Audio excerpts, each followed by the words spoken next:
Assalamualaikum warahmatullahi wabarakatuh. Mahasiswa sekalian, selamat malam. Salam sehat selalu buat kita semua.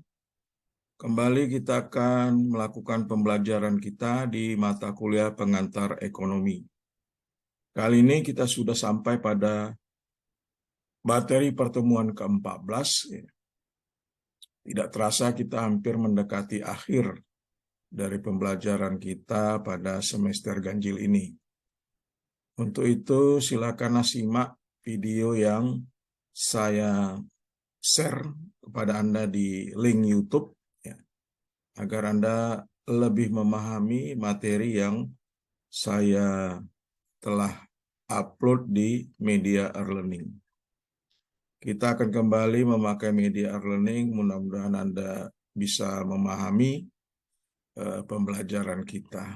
Silakan simak PowerPoint yang saya screen ya. Kita buka dulu. Baik. Kali ini kita akan bicara tentang utang pemerintah ya. Sebagai manusia biasa atau kita sebagai individu, kadang kita juga perlu mendapatkan utang ya. Apa sebab terjadinya utang? Karena pendapatan kita tidak mencukupi ya, daripada pengeluaran-pengeluaran yang akan kita keluarkan. Kadang di dalam berinteraksi sosial, kita sangat membutuhkan orang yang bisa memberikan hutang kepada kita untuk upaya pemenuhan kebutuhan konsumsi kita dapat terpenuhi, ya, karena pendapatan kita yang terbatas. Mengarah kepada pemerintah begitu juga. Untuk memenuhi segala kebutuhan pengeluaran pemerintah, baik itu pengeluaran rutin ya, seperti gaji pegawai negeri sipil ya, gaji pejabat negara, kemudian pengeluaran infrastruktur dan sebagainya, ternyata dari sektor pendapatan atau penerimaan pajak itu tidak mencapai target. Atau bisa jadi mencapai target, tapi tidak bisa menutupi pengeluaran-pengeluaran yang akan dikeluarkan oleh pemerintah. Sehingga pemerintah perlu menjalin komunikasi dengan negara lain atau sektor swasta untuk dapat memenuhi atau mendapat funding ya, atau dana, bisa juga meminjam ke negara lain dengan perjanjian bilateral, multilateral, dan sebagainya. Jadi utang pemerintah itu di zaman sekarang ya sah-sah aja. Kita jangan menafikan, wah anak bayi baru lahir sudah mempunyai hutang. Itu hal yang sangat keliru sekali ya. Karena begitu anak lahir kan tidak langsung membayar hutang yang dibebankan oleh pemerintah. Jadi memang hutang itu akan tercatat. Setiap individu akan mendapat sekian utang bagi anak yang baru lahir. Ini adalah berita hoax yang sengaja dilemparkan orang yang tidak paham daripada anggaran negara. Ya. Jadi ini yang harus Anda sebarluaskan, bahwasannya utang pemerintah itu sah-sah saja. Pemerintah misalnya berhutang pada saat ini, berhutang untuk membangun jalan tol, membangun jembatan, membangun waduk. Ya. Saat sekarang ini berhutang, ya memang harus akan dibayar oleh generasi berikutnya. Tetapi andai kata jalan tol itu sudah jadi, jalan raya itu sudah jadi, waduk itu sudah jadi, ya, jalan-jalan desa pun sudah jadi, siapa yang akan menikmatinya? Apa kita yang sekarang? Ya, tentunya tidak ya. Yang akan menikmati ya generasi berikutnya, anak dan cucu kita ya. Jadi wajar saja kita berutang, tapi untuk memikirkan kemakmuran rakyat kita ke depannya, rakyat kita pada masa depannya. Jadi prinsip berutang pemerintah ya seperti itu ya. Berutang tidak boleh untuk mendanai konsumtif. Ya, berutang harus mendanai investasi, ya. Investasi infrastruktur dan sebagainya. Ya. Kalau untuk konsumtif memang tidak dibenarkan ya kita berutang. Misalnya kita berutang untuk membayar gaji, ya itu udah kacau balau namanya ya, nggak bisa ya. Jadi berhutang untuk investasi yang akan dinikmati oleh generasi-generasi penerus. Apakah utang pemerintah dan defisit anggaran tahunannya? Jadi ketika pemerintah mengeluarkan lebih banyak pengeluaran daripada mengumpulkan pendapatan melalui pajak, maka ia akan memiliki defisit anggaran. Dan ini bisa didanai dengan meminjam dari sektor swasta atau sektor lainnya, ya, atau negara lainnya. Ini adalah gambar pohon ya. Ini adalah begitu rimbunnya ya. Jadi negara Amerika pada tahun 2007-2006 ya, banyak berhutang ya. Pemerintah Amerika aja sebagai negara adidaya, utangnya juga cukup banyak ya. Malah tahun 2005 ditandai dengan 4,7 triliun dolar AS ya, triliun dolar AS utang pemerintah Amerika pada saat itu. Kita beralih ke zaman Presiden Ronald Reagan. Jadi Ronald Reagan itu terkenal sangat dengan menaikkan hutang pemerintah. Ya. Jadi pada tahun 1980-an, Ronald Reagan banyak berutang kepada negara-negara lainnya. Tuh.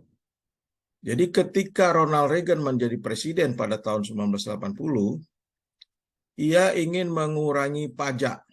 Pajak penghasilan itu ingin dikuranginya. Tetapi dia ingin meningkatkan pengeluaran militer. Ya. Karena pada saat itu kan, pada zaman dia kan masih ada perang, masih ada ingin membasmi teroris dan sebagainya. Ya. Sehingga dia perlu membuat investasi di dalam peralatan senjata militer yang akan dijual kepada negara-negara yang memerlukan senjata. Ini adalah kebijakannya. Kebijakan Presiden Ronald Reagan pada saat itu ingin mengurangi pajak, tetapi dia juga ingin meningkatkan pengeluaran militer. Dan berpadu dengan pada saat itu terjadi resesi parah, karena ada kebijakan moneter yang ketat, sehingga terjadilah periode panjang defisit anggaran yang semakin tinggi. Kenaikan hutang pemerintah selama tahun 1980-an, waktu zaman Ronald Reagan, sangat memprihatinkan para pembuat kebijakan.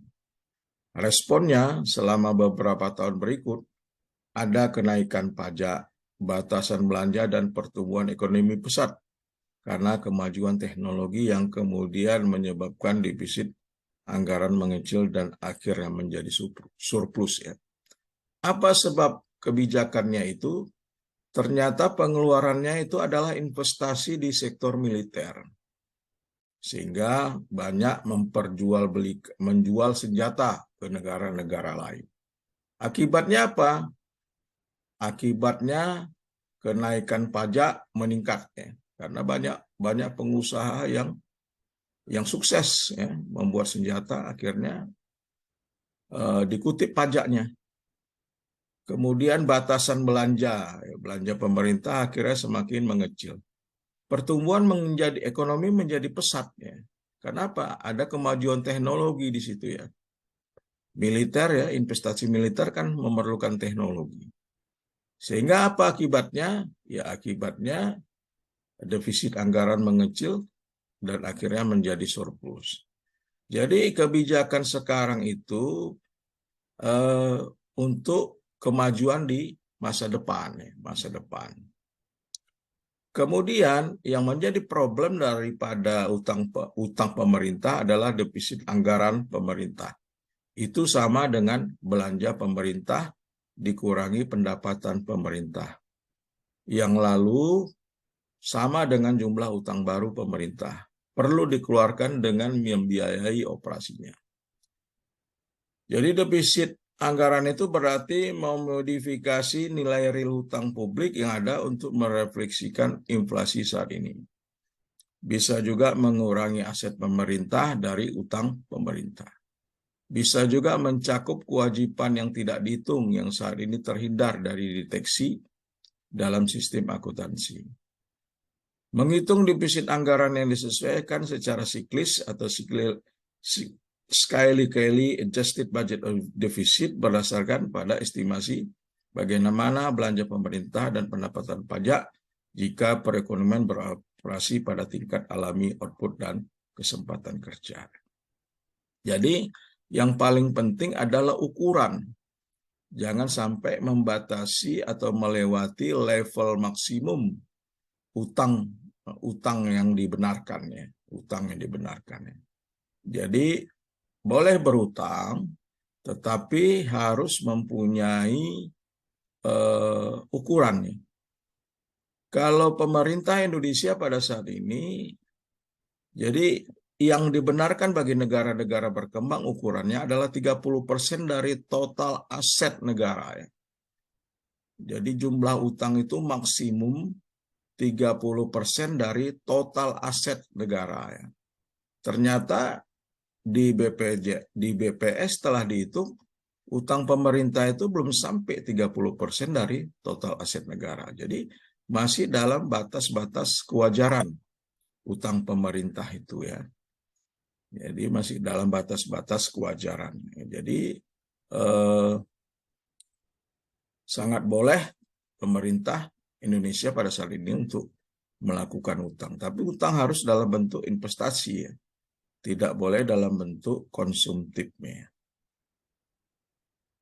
Sehingga utang pemerintah itu akan berdampak pada pajak, ya, pada inflasi dan sebagainya. Ya. Jadi ada pandangan Ricardian ya atas utang pemerintah ya. Jadi konsumen melihat ke depan beranggapan bahwa pajak itu lebih rendah sekarang berarti pajak lebih tinggi nantinya. Ya. Membuat konsumsi tidak berubah. Jadi pemotongan pajak pada saat ini cuma untuk penundaan pajak pada saat atau tahun berikutnya. Ketika pemerintah meminjam untuk membayar belanja saat ini, tentunya pengeluaran pemerintah akan lebih tinggi. Konsumen rasional melihat ke depan pada pajak masa depan yang dibutuhkan untuk mendukung utang ini. Jadi esensi pandangan Ricardian adalah ketika orang memilih konsumsi, mereka melihat ke depan secara rasional dan pajak yang diimplikasikan oleh pemerintah. Tapi seberapa jauh bisa konsumen itu melihat ke depan. Ini adalah pendapat Ricardian. Kemudian yang perlu diperhatikan tadi ya batasan peminjamannya. Jadi maksimum 30% dari total aset negara. Ya. Anggaran berimbang versus kebijakan fiskal. Ya. Sebagian besar ekonom menentang aturan ketat yang mengharuskan pemerintah menyeimbangkan anggaran. Ada 3 alasan mengapa kebijakan fiskal itu optimal suatu waktu membutuhkan defisit atau surplus anggarannya. Jadi pertama adalah mengatur stabilisasi, kemudian mengatur pajak yang lebih halus, ya, lalu redistribusi intergenerasi. Ya. Defisit atau surplus anggaran bisa membantu menstabilisasi perekonomian. Ya. Jadi anggaran pajak apakah defisit atau surplus itu sangat bisa membantu ya di dalam menstabilkan perekonomian. Ya. Kekuatan penstabil itu biasanya dari sistem pajak, ya. Kemudian kondisi ekonomi, pertumbuhan dan sebagainya. Jadi memang harus dilakukan kebijakan stabilisasi. Lalu dilakukan juga tax smoothing ya. Apa tuh tax smoothing ya? adalah bagaimana cara menaikkan pajak itu secara perlahan-lahan. Jadi untuk menjaga agar kondisi ekonomi bisa lebih halus ya. Jadi tidak terasa gitu, tidak terasa. Lalu utang itu pasti adalah untuk meredistribusi intergenerasi. Ya. Berutang sekarang adalah untuk kebutuhan generasi berikutnya. Memang pemerintah berutang sekarang, tetapi kan manfaatnya akan dirasakan oleh cucu kita nanti, ya. Generasi berikutnya. Jadi sah-sah saja pemerintah itu bisa berutang. Ya. Baiklah, ini saja mungkin penjelasan saya tentang utang pemerintah. Mudah-mudahan Anda paham dan dapat memahami dan bisa menetralisir omongan-omongan para pemberi hoax tentang utang ya, bahwa utang pemerintah itu masih dalam kondisi aman-aman saja. Demikian ya, saya sudahi ya penjelasan saya pada video pembelajaran materi 11. Mudah-mudahan Anda paham semuanya. Sekian, wassalamualaikum warahmatullahi wabarakatuh.